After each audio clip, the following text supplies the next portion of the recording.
I've been practicing yoga for probably about 5 years now. My first yoga experience wasn't enlightening and like eye-opening like it is for a lot of people. I kind of had to push my way into it a little bit. And then, you know, once the layers kind of started to unfold and my mind opened up a little bit more and my heart opened up a little bit more, I was really able to understand the full benefits of the practice.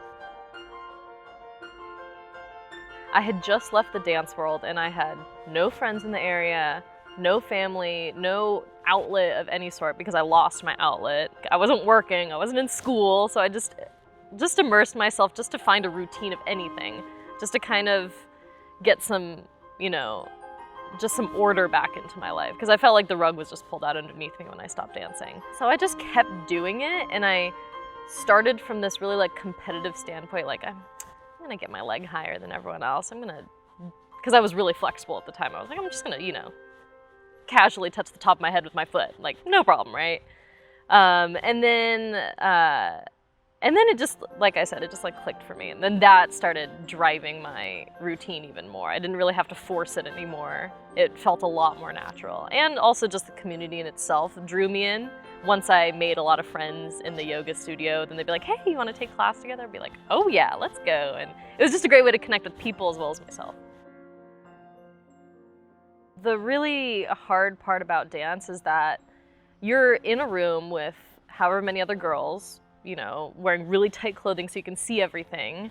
And then you have a teacher who's criticizing you. And then you're standing in front of a mirror, so you're also criticizing yourself and you're criticizing others. And it's just this like room of judgment. And you have to follow along with that in order to be successful. It's not like you can just drop that. It's not like yoga where you can be judgment free and be okay with that and that works. Like, it doesn't work. You have to be judgmental in that setting. And I went to boarding school for ballet. I went there when I was 14 and I graduated from there. So I wasn't with my family. I didn't really have that support. And I grew a lot at that time, and I just looked different from the other girls. And so a lot of my dance teachers, you know, they were telling me to lose weight, and then my parents started telling me to lose weight, and then I started telling myself to lose weight because I'm looking in the mirror and, you know, comparing myself, and it just really took me in a downward spiral. You know, I suffered from eating disorders, and I would just look at myself and just hate everything about myself. Everything. Like, not even the physical parts of what I saw. I hated the way I thought. I hated the way I moved, and just like, and I still am carrying things with me, but now through yoga, I have the tools to be able to, you know, not hold it in and not let that shadow be cast over me, and to just learn from it and to experience it rather than pushing it away. When I was in my teens, I wish I had just been more in tune with what I needed more. And another thing is just to let go. Like, let go of the things that I don't have control over. And there was a lot of stuff like that that caused me so much heartache, but it was like, I can't do anything about this. Whether it was like an experience from the past or something that I needed to do, it was like, I have no control over this. So I'm using all this time and energy to be upset about it when I could really just let go of it and be okay with it.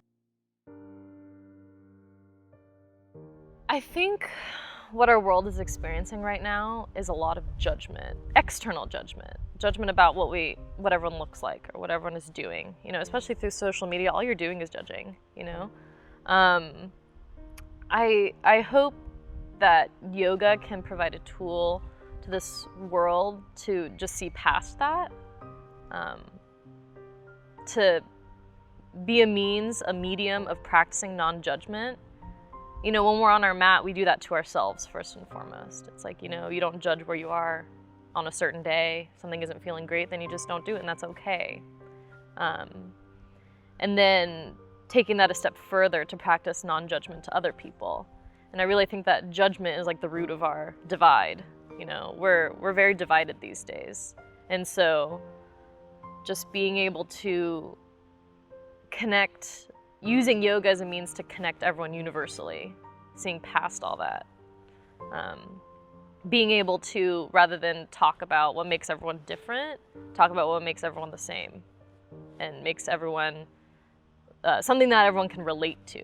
And I feel like yoga can really do that. You know, it's just simply non-judgment.